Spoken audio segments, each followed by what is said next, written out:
So, women are raising their standards in the dating world, and I am fucking here for it.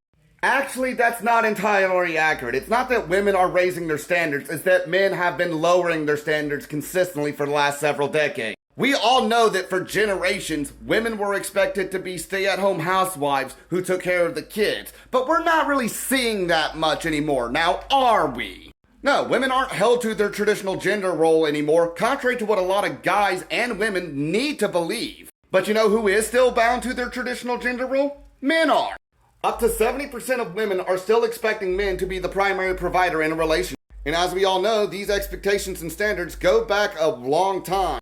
And these standards are slowly but surely changing. So if anything, women's dating standards for men are slowly but surely lowering, and that is because the dating standards for women have completely dropped off. A new study has shown that women are actually raising their expectations for men and seeking higher quality partners. Show, don't tell. Where are the studies that you are referring to? No, that's actually a rhetorical because I already know the study he's referring to, and that's ancient at this point. That Psychology Today article came out a year and a half ago, and multiple people have already debunked it and poked holes in it. In that study, the guy specifically mentions that most of his information is coming from women that he talked to during live streams on TikTok. Nowhere did he mention anything about getting the man side of the story. All that study did was ask women what they thought and repeated it back to them. And I myself, on my main account, and many other people who speak on this type of issue, challenged him to ask men to get their perspective. And he blocked every single one of us. So the study you are referencing is hardly scientific in any way, shape, or form. And it only got the opinion of one side of the argument. And this cultural shift is leading women to realize they no longer need to fuck around with mediocre men. And what's wrong with being mediocre? Better yet, you think mediocre women don't exist? Reality check. The average woman is mediocre. The average Joe is mediocre. Most people, male, female, gay, straight, bi, whatever, are mediocre. Why do we talk about mediocre like it's a bad thing? And surprise, it's having a negative effect on mediocre men, who are reporting a higher rate of loneliness and dissatisfaction. Ladies and gentlemen, what that guy just expressed is actual toxic masculinity. The guy knows he's attractive to women. He knows he has good looks, and he knows he has a sexy voice. But you think he's the only person in this conversation that can get it like that? Talking down to other men to gain the approval of toxic women is shallow. Strong men lift other men up when they're down and out. You don't treat them like they're subhuman because they're quote-unquote mediocre. Any man or woman who would talk down to somebody else for being mediocre is not somebody I need in my life. There is no greater example of toxic masculinity than a man who is willing to throw his brothers under the bus just to get some clout on the internet. And as far as men reporting a higher rate of loneliness and dissatisfaction, that's only because women have an easier time getting laid. That doesn't mean they're finding love. Ladies, let me ask you a question. What do you provide that a stripper doesn't? If 70% of you are still expecting men to spend money and there's no way I'm going to get any action of it, I could just spend that money at the strip club and know I'm going to get action out of it. And this is coming from a guy who used to work in adult entertainment. It's only a matter of time before guys figure this out.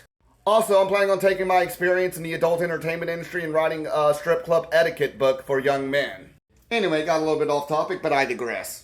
It's no longer acceptable to just coast by with the bare minimum. Ooh, I'm glad you also brought up the fabled bare minimum. Any woman who brags about having a job and paying their own bills like it's a flex is flexing the bare minimum. You're an adult. You're supposed to have a job. You're supposed to pay your bills. You do realize we work and pay our own bills, right? If you want to impress us, insist on splitting the check on the first date. Which is actually starting to become an expectation for women in this day and age because many of y'all have been using dating as an excuse to get a free meal and men have had enough of that. So ironically, this is an example of men raising their standards for women. So let's give it another 10 years and see who actually was raising their standards in 2024. You work on yourself or on your relationship. And where's the evidence we don't work on ourselves or our relationship?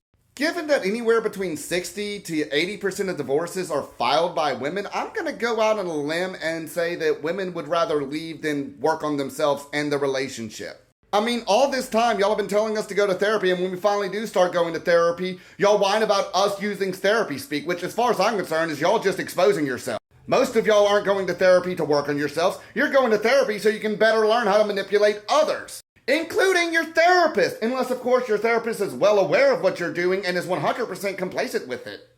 I mean, I was raised by an abusive mom who used to force me to go to therapy, and I can tell you, therapists will be complacent with abusive mothers. There's a pretty good chance that they're going to be complacent with abusive women in general, because they're still getting paid no matter what. Let's face it, corruption in the mental health care industry goes way back into the 1800s when people were lobotomizing the mentally ill and acting like it was some kind of treatment. Now, I'm fully in favor of guys going to therapy and doing what they need to take care of their mental health, but their skepticism is far from unfounded or irrational. I am here for this cultural shift, and I believe we all should be raising our standards for potential partners. You're absolutely right. Men need to stop dating women who refuse to split a check. Men should only start dating women who share financial responsibilities.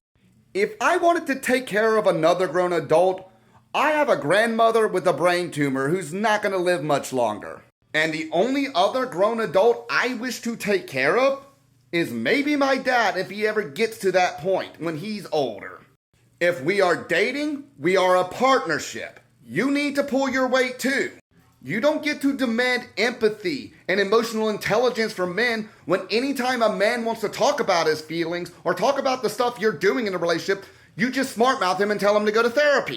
If you want someone to be emotionally supportive, you have to also be emotionally supportive of them. Therapy can only do so much. We need a support system just like y'all do. Why would we provide a safe space for women who will not provide a safe space for us? Be consistent or be quiet. Let's set the record straight. The dating standards for men are not rising. The dating standards for women simply fell off the deep end. If a man doesn't want to be the primary provider in a relationship, that is as valid as a woman who does not want to be a stay-at-home housewife. And it doesn't matter whether you're a man or a woman. If you're not a virgin and you're not saving yourself for marriage, you're not traditional and you have no right making traditional demands from the opposite sex.